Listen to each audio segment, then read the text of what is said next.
Boom. And we are live. I am joined by Robert Davis Jr., Coach Keita. First of all, thank you guys for your time. And how are you guys doing?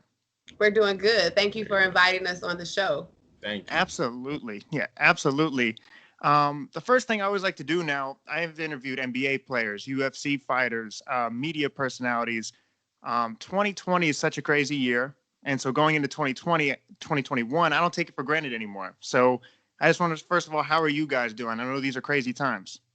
I think for the most part, I can honestly say, based on my background and my discipline with athletics, we're good because I've never taken that out of our routine from day one.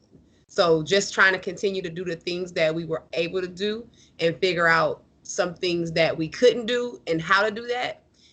We've maintained a good level of peace because of the fact that I played sports, he played sports, and we just keep our routines going to keep us busy so that we're not sitting still.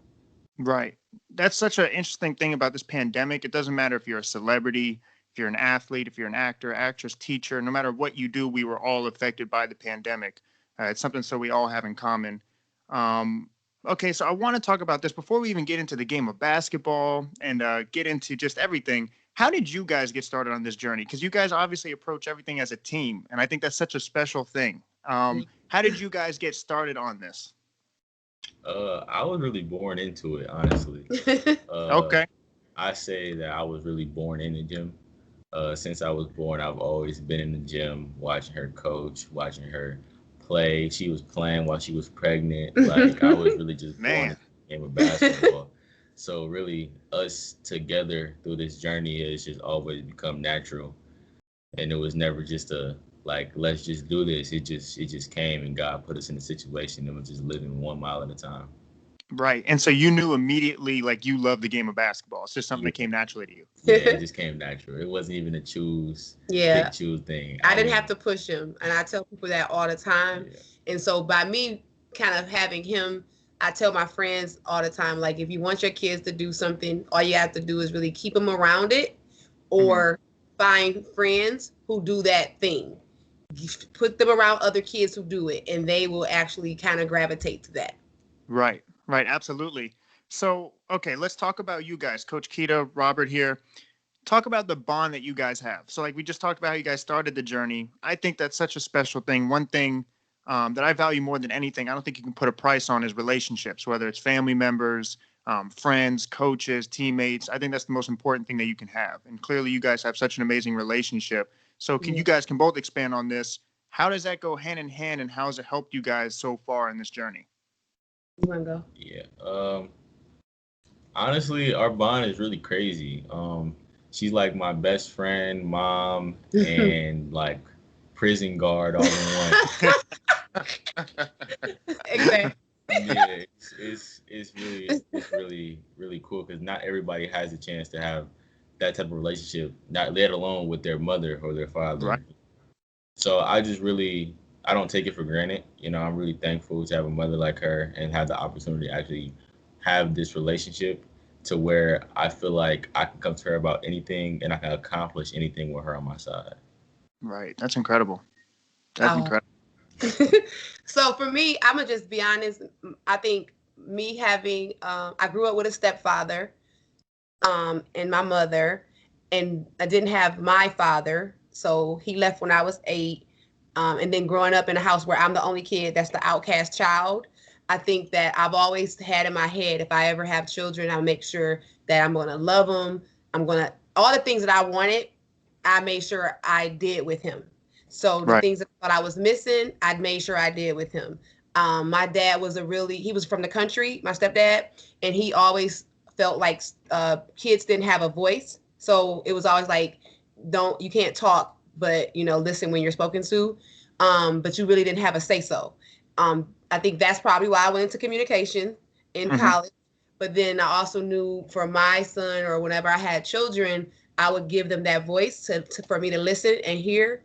And I think that's what makes us unique, because I listen to him even when I don't want to listen to him, or, it goes without saying that after I think about our conversation, I reflect on what he said, whether he's upset because I'm, being the prison guard, or I just let him have his voice, because I think all kids want to say something, but I think adults, you're like, oh, do this, do that, do this, do that, and you never ask them how they feel about it. So that's what makes, I think, us really close, because I listen to my son and I take his advice. Right. Communication's key. Like, that's one thing I've noticed obviously in the business that I'm in, but just in life in general, throughout your day as an athlete or going to school. I'm a college student, so communication with your professors or with other classmates is so important. I think that's awesome. But let me ask you this, Coach Kita, as a parent and as a coach. Yes. I think Robert has incredible maturity. So I watched film on your game, and before even getting to the intangibles and breaking down your actual game, though, one thing I noticed in your documentary is like just the maturity, the way you carry yourself. So Coach Kita, as a parent and as a coach, do you feel his maturity as a person is kind of what allows him to have such a mature game on the court? Yes, I definitely do. One of the things that I feel like adds to that or has given him that, so when he was younger, he had older cousins, and he would hang out with those older cousins. Then, he was 4 years old. I'm coaching high school. He was about 11, 12. I was coaching college. I was always around older people. So he was always around the older people, which really helped him kind of get things and put things into perspective of how to act or how not to act. It's kind of crazy though, because like, I'm glad she said that, because like a couple months or something ago, I was like, I'm probably like the only 16-year-old that can go to a party with 40-year-olds and have fun. Yeah. Yeah. So I'm telling you, I think his maturity, and again, me giving him responsibilities as well. I've always held him accountable for things, especially his grades. So for me, now he's a junior. He's he was virtually in school. Now he's going back hybrid.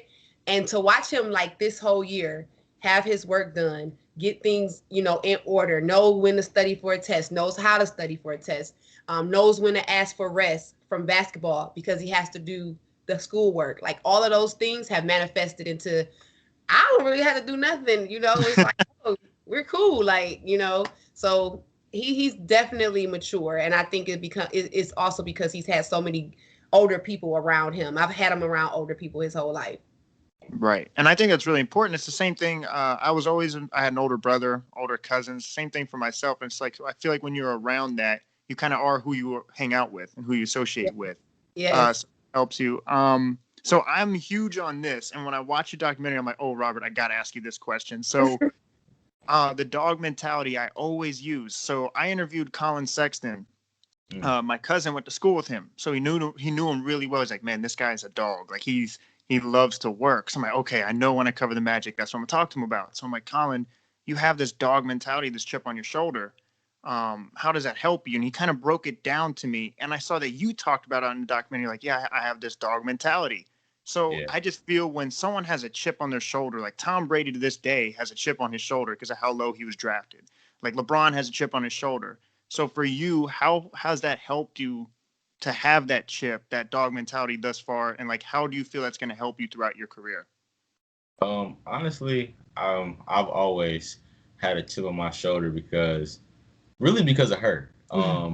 Really, like, people, they're in your face. They really act like they like you. They care for you. They like what you're doing. And then behind closed doors, that's when they start talking a lot. Like, they just really show a lot of hatred, So like, the hate has always been there when it comes from her or it comes to me.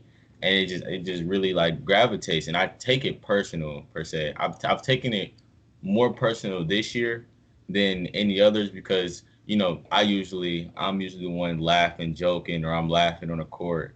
And like this year, that has really like all changed. Like, this year I've been about business. I'm like, I'm going to kill whoever's in front of me.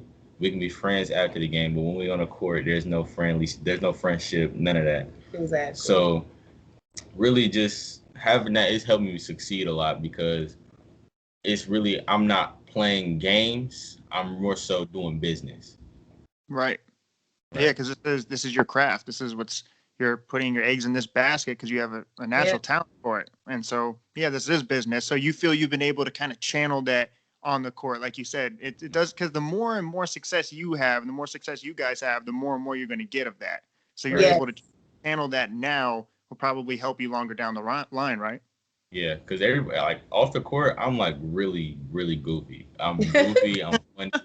All type of stuff. Like I do TikTok, all type of stuff. Yes, So like, he does. so like when people see me, they don't really see that dog mentality, and they come at me kind of strong when we on the court, and then they see I'm not going for that. So then it just automatically shifts.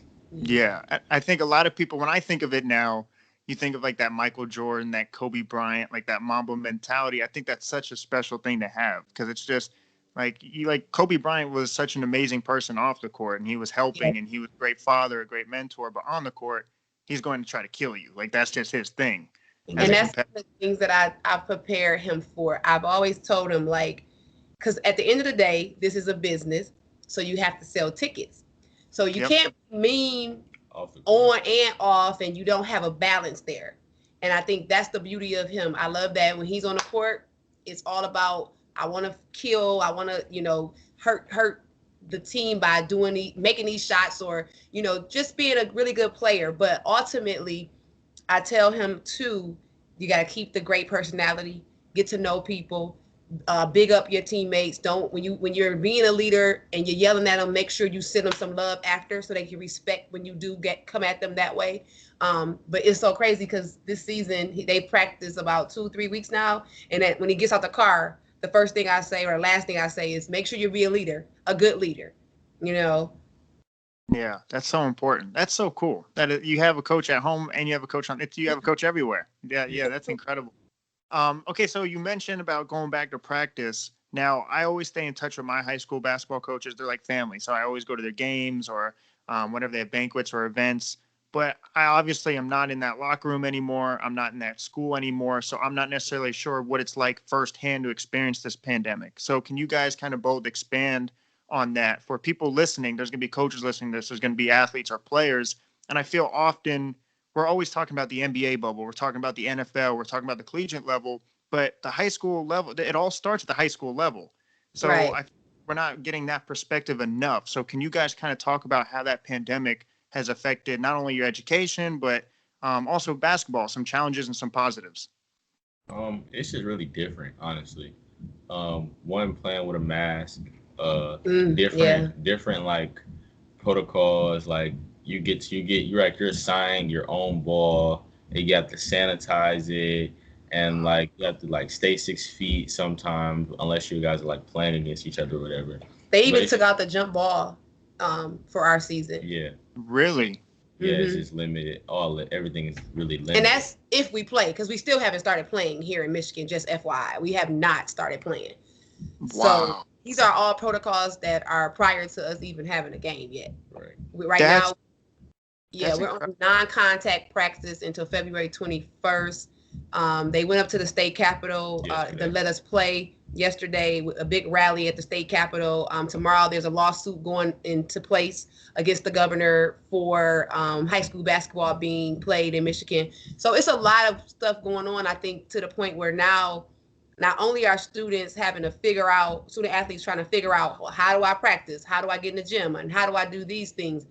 Now they're even getting into politics. Like there were a lot of student athletes who spoke yesterday and researched enough to know what's going on and who's playing, who hasn't played, who's allowed to play, who can't go out of town. It's like they're learning all these different rules that they never would have probably thought about if this did not happen.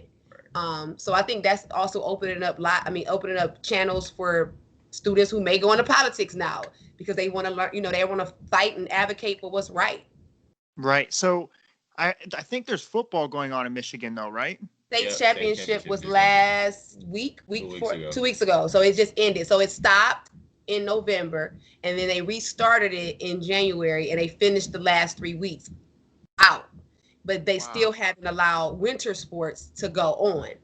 Right. And that's such an interesting thing too, because there's a lot of players who I mean, obviously, you guys know this. Not everyone's highly prospected, or not everyone's highly scouted or recruited. So Yeah. the guys that are trying to get those scholarships they needed this season, it's such a weird predicament that everyone's in. But at least you guys are somewhat on track now, or it looks like you're getting back on track, right? Well, I don't know. Like if they go with the February 21st date, it'll run into games starting during AAU season. Right. So Okay. now you'll have the kids who are really good are going to choose AAU over high school. Right. That's the fact. So that's where I have a problem with it in terms of, what are you doing? Like, what are y'all planning for?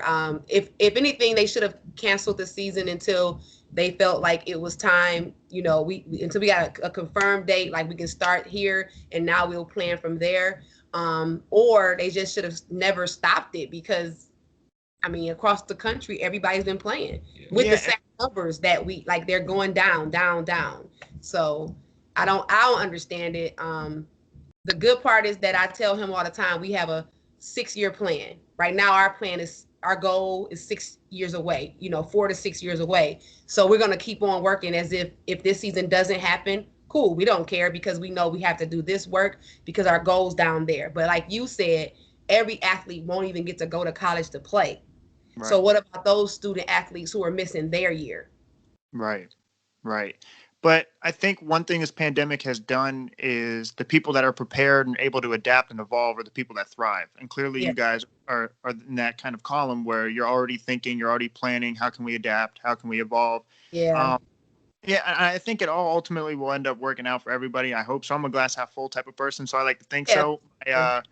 My brother he played for football for Bethune-Cookman, and so his football season was canceled, but yet there was still college football going on. So I know what that's like. It was so unfortunate to see his season canceled, but yet we're watching Clemson play and other things play. So it's tough, but like I said, I hope everything ends up working out. But Robert, I do have this question for you. So I'm a shooter. Every time I play, I still pride myself of being the best shooter in the gym. So Vince Carter's old teammate, Coach Tremont, I always like to show him love. He taught me how to shoot because I'm from Daytona Beach and Vince Carter went to mainland. I went to Atlantic. So every day before school, it'd be like 5 a.m. and he would just teach me how to shoot, just the spacing between the palm and the ball and just elbow tucked in, the follow through, all the things of that nature. And so when I saw your form and I saw your shooting, I'm like, okay, that's good shooting mechanics. I'm like, I know it when I see it. So I have to say, Ivory Manning was Jerry Stackhouse's shooting coach, and he's the one who changed my shot when I was leaving college, in college when I met Jerry, and that's kind of where I guess I gave him those the domino effect. Techniques. The domino effect getting passed down. So how do you feel like that's helped you unlock so many different parts of your game? Because I feel like when I was watching your tape, I'm like, they have to come out and contest you. And so when you have a shot like that, it just opens up so many different things. Can you talk about the evolution of your shot? Yep, I'm about to break it all the way down. All right, go ahead. So ever since I was young, when I used to shoot like really crazy. Like I used to take the ball from like the right side of my body and just throw it up there like this. Right. And my mom, she like started training like other kids, and I was young, but I would train with them. So as she was teaching them how to shoot, she was also teaching me how to shoot. Keeping my elbow in a pocket, spacing between the ball, using your fingertips, all natural stuff. And me doing that over years and years and years, my shot never changed. It was always been the same. Only thing that probably ever changed was my power and my force that I use because I'm getting stronger. But everything else, it has always been the same. And ever since then, like everybody has labeled me as a shooter. I'm cool with that, So every time I'm on the court, everybody's always checking me close, or they have to close out very heavy. And once I realized that, especially this year and last year, I've started working on my playmaking ability and passing ability. Because, I know I'm tall. I can finish over people, and my mid-range jumper, I can get that. But I like passing more than scoring sometimes. Like facilitating is a thing that I really take pride in. So really like passing the ball in tight spaces, in the windows, getting other people involved, making them feel good, makes me feel good.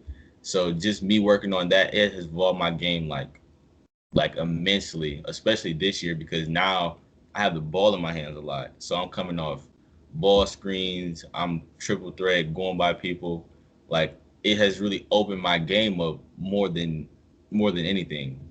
Right, right. And that's actually, I'm glad you brought that up because I noticed a lot of people are starting to close out on you more and a lot harder.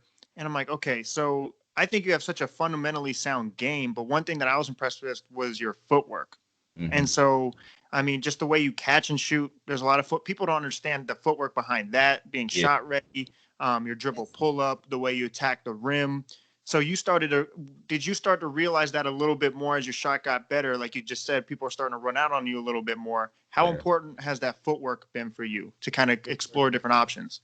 Footwork. That actually came to me when I was young as well. Ever since Kobe became my favorite player, me and my mom always talked about footwork, Yeah. footwork, footwork. So like me training when I was young, working on footwork, my 1-2 left right when I'm going to the right, my 1-2 right left when I'm going to the left. Mm. Like that has always been natural, and like so most people when they don't some people have like a specific footwork that they use every time they want to make a shot, Right. and when it's different, it determines on if they're going to make it or miss.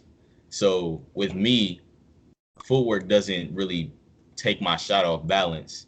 um so that's really why I become more efficient than other people, because they haven't really worked on it as much as they should have. They really the fundamental part of footwork, they have not they just took it for granted. They just like, oh well, I'm gonna be able to shoot regardless, when it's Right. really one of the biggest parts of shooting. Mm. Right. No, yeah, that's a great point. I remember I was obsessed with Kobe Bryant, watching like Kobe Muse and just Mm-hmm. everything about Kobe. And I remember hearing stories that he would go into a gym and practice without a ball for hours. And people are Right. like, oh, what's the point of that? And I'm like, you don't understand. Like, there's layers Right. to this. That's just Exactly. the footwork of it. It's just the visualization of everything. And like I said, when I saw your game, I was like, yeah, there's levels to your game. There's layers. Like you said, maybe people will be like, oh, he could really shoot and he's tall, but it's like, no, there's layers. I see the footwork. I see the fundamentals, your vision, your unselfishness. And one thing I also noticed, my guy Rashad Phillips always talks about his magnetism. Mm-hmm. Mm. And it seems like a lot of teammates are drawn to you. And I Right. don't think it's something you can necessarily teach. It's something Exactly. It's Yes. something you're born you're with. with. Yeah, Yeah. Yes. you have that. So can both of you kind of expand on the importance of that? Because I think that's such a huge quality to have the more and more you progress in your basketball career. I'll say so. He transferred from U of D Jesuit, which is Cassius Winston's high school. He Okay. transferred from there to where he is now at Farmington.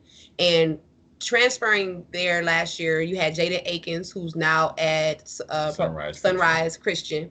And then he had another guard that was there that was really good, Tariq.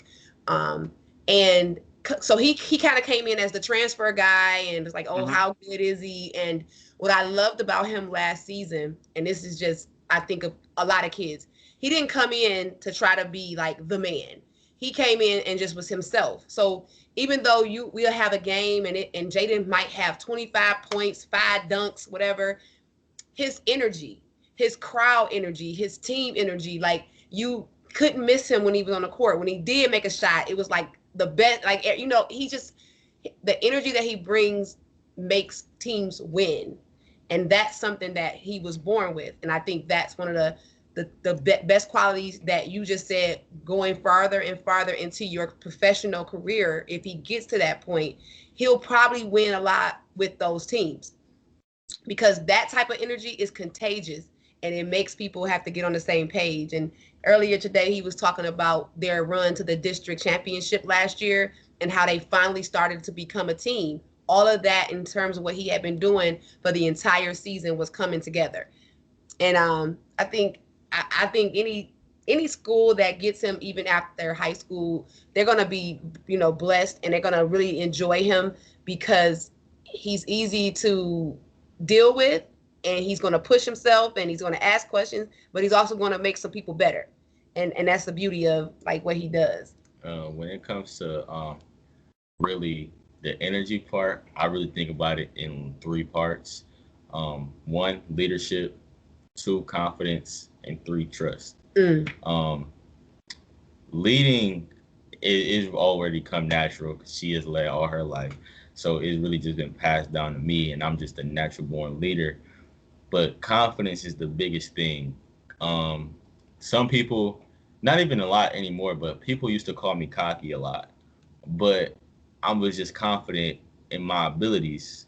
And I knew that if I failed, I'm going to get up and I'm going to try again. And I'm going to keep trying until I win. And that's really where the winning aspect came to me.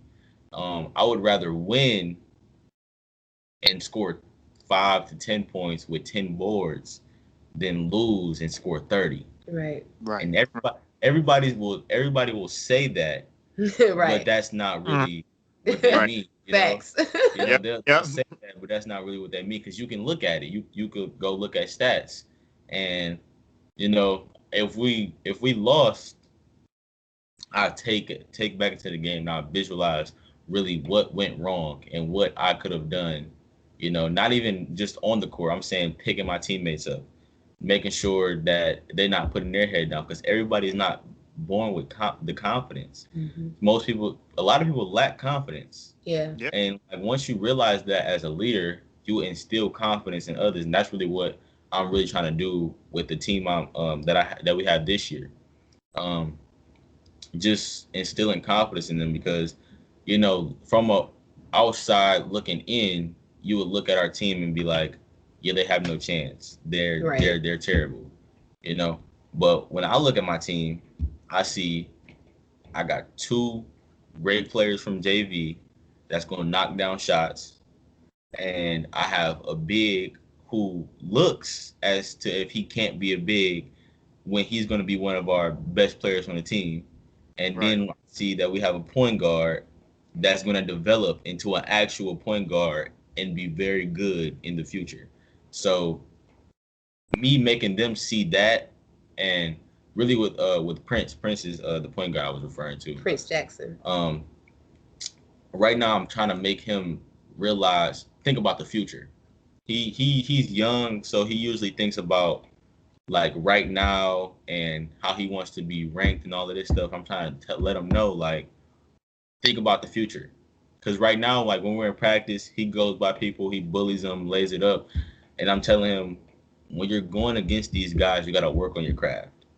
In college, there's going to be 6'10", 6'11", 7-footers. You're not going to be able to bully your way in and lay the ball up just like how you are. So now he's working on his floaters, his dribble pull-ups. He's really taking what the defense gives him. Yeah. He's working on facilitating and becoming a better shooter. Me just telling him that has opened his game up a lot, just by me saying a couple words. Now imagine us getting in the gym every day and what we can become. Yeah. Right. And that's leadership. That's leadership right there. I'm a fan of both of yours and your journey. And I truly mean that. And I appreciate you guys giving me your time. And I know you guys can get more and more of this. So I'm thankful I was able to get your time. But you talked about visualization and thinking of the future. And I'm the same way. And I do it almost too much sometimes, where a lot of my close people are always like, sometimes you just got to live in the moment. I'm like, I know. It's just, I'm trying to work on right now. Yeah. I like thinking 5, 10 years, 2 years. And that's just the way I process things. So my whole thing is # why wait? Why wait to say it? Why wait to do it? Do it now, get it done. So let's talk about visualization and speaking things into existence. I'm huge on that. You are literally talking me right now. That's me. I'm telling you, I have a paper. This is literally above the screen. It's my goals for this week. And I literally am just huge on speaking things into existence. I want to be this. I want to do that. And I say it to myself every day. It's my routine every day after my push-ups. That's what I do. So I'm asking you guys this as a team. What is your goal? What are things that you want to speak into existence now? So when it does happen, your 4 to 6 year plan, we're going to look back at this interview and say, you guys said it. Well, first, I just want to say, the other day I tweeted, I said, manifesting your success breeds confidence, right? And how you just said that you just think about everything ahead and you just say that you're going to do it and it actually happens. It's obvious that it works, but a goal that I have, of course, the NBA, but just becoming the best player that I can be.